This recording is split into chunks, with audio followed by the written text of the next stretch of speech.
Thank you, members of the press, elected officials, especially Congresswoman Sylvia Garcia, who spent a couple hours with me at Bentop Hospital.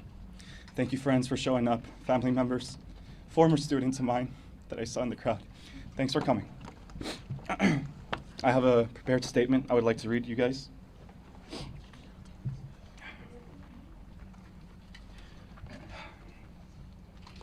I am Ronaldo Salgado, the oldest son of Lorenzo Salgado Araujo. I want to tell you about my dad. He was a hard-working family man who never wanted his name to be known by anyone outside of his family. He wanted nothing else in life but to provide for his wife and see his sons become great people. He was also a man of routine. For the majority of the last 35 years of his life in the United States, he began the day the same way and always ended it by coming home, sitting on the porch, eating a hearty meal made by my mother, going to sleep, and doing it all over again the next day. Let me tell you about my father's last day alive, with as much detail as possible, because it's vividly replaying in my head over and over again. At 5 a.m., my mom and dad woke up before the rest of the world did. My dad brushed his teeth, he showered.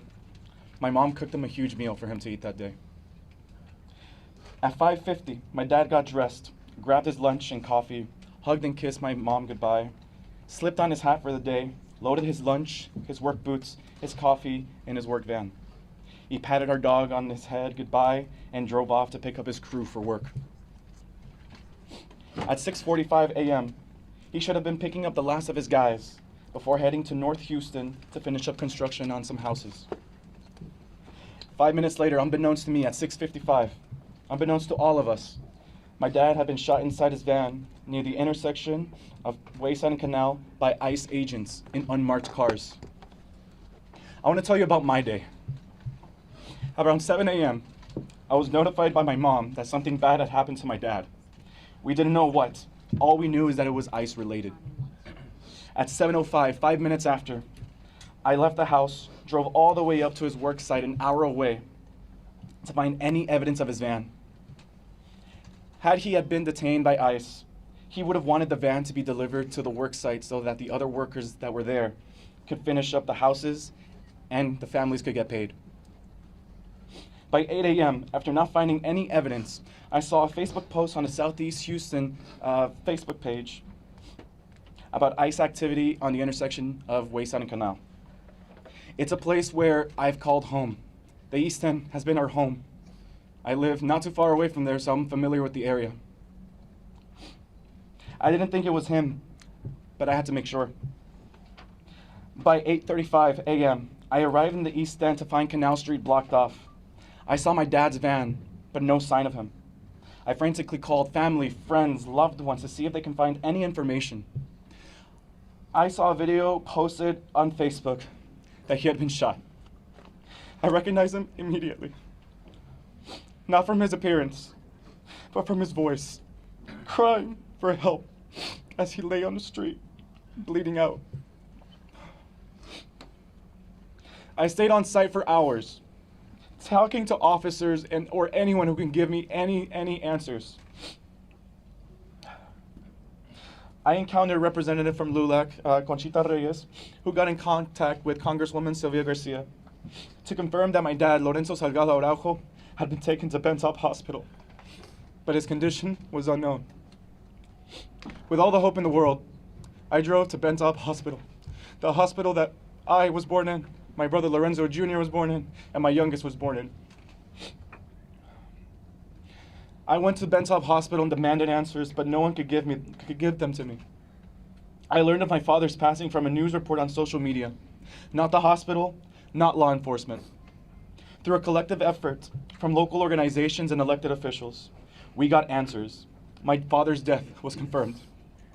I had to call my mom right away to give her the terrible news of my dad's passing before she had to find out the same way I did. My father was a simple man, a family man, a man of routine.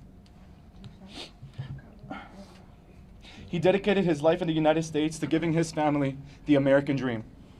He raised my brothers and I on the idea of education taking us so far in life.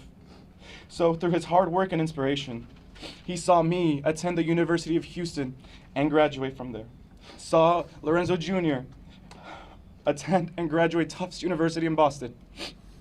And my youngest, who is out of state, who goes to college out of state, who still relied on my father for financial assistance for his tuition. All of us are, all three brothers, all three of his sons, American citizens, his pride and joy, highly educated.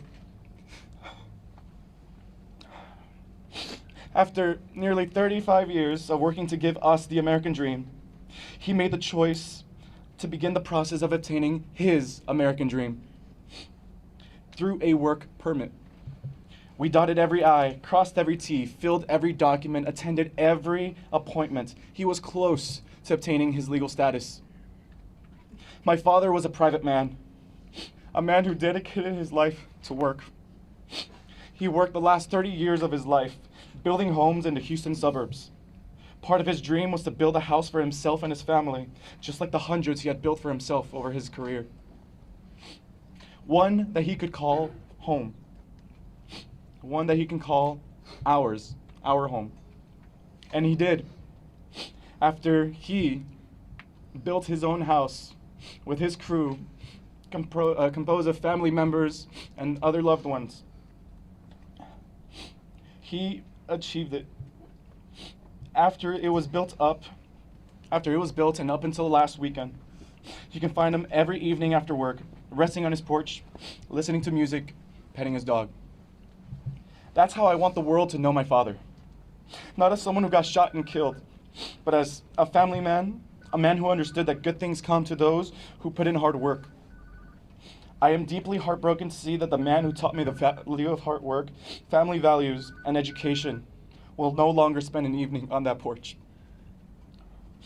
I am calling for a full investigation into the events that transpired yesterday, July 7th. He did not deserve to die. He did not deserve to be reduced to a headline of Mexican man shot and killed by ICE. He deserved to live a quiet life as Lorenzo Salgado Araujo, a husband, a father, and a job creator for dozens of men who also wanted the American dream. That's right. I would be doing his memory a disservice if I didn't recognize the other three men who were with him, one of which was my uncle. All three men were rounded up. I have not heard from them, but I hope that they are able to provide their own statements to prove that my father, feared for his life as unmarked cars followed my dad, who only wanted to get back to work and back to us.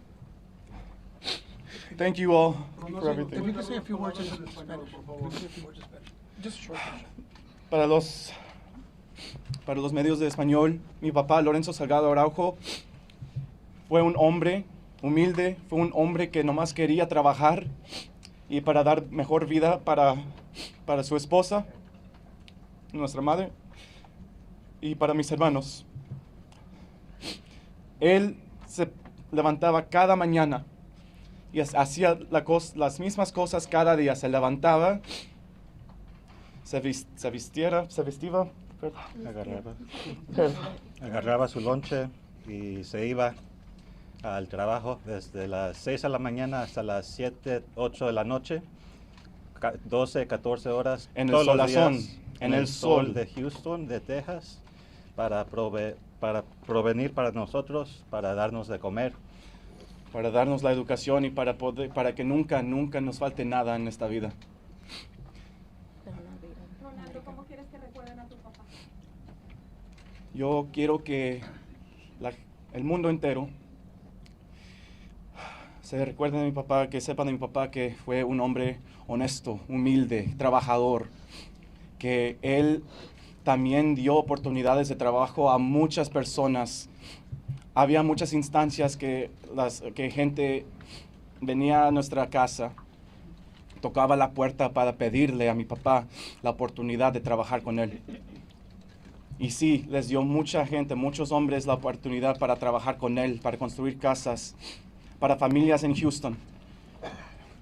Yo quiero que esa sea lo que sepa la gente de mi papá, que a él no le importaba nada que su familia, que no le gustaba nada más que comer su comida, darle gracias a mi mamá por la comida y decirnos a nosotros que siempre que les echemos ganas en esta vida, que la educación nos va a llevar adelante. Yo quiero que mi papá, ustedes lo acuerden como nomás un hombre de familia, simple, humilde, un aficionado de la selección de México. Y las Chivas. Y las Chivas. Las Chivas de Guadalajara. Sí, eso. Lorenzo Salgado Araujo, nacido marzo 3, 1974, en Tatlaya, Estado de México, en los Estados Unidos de México.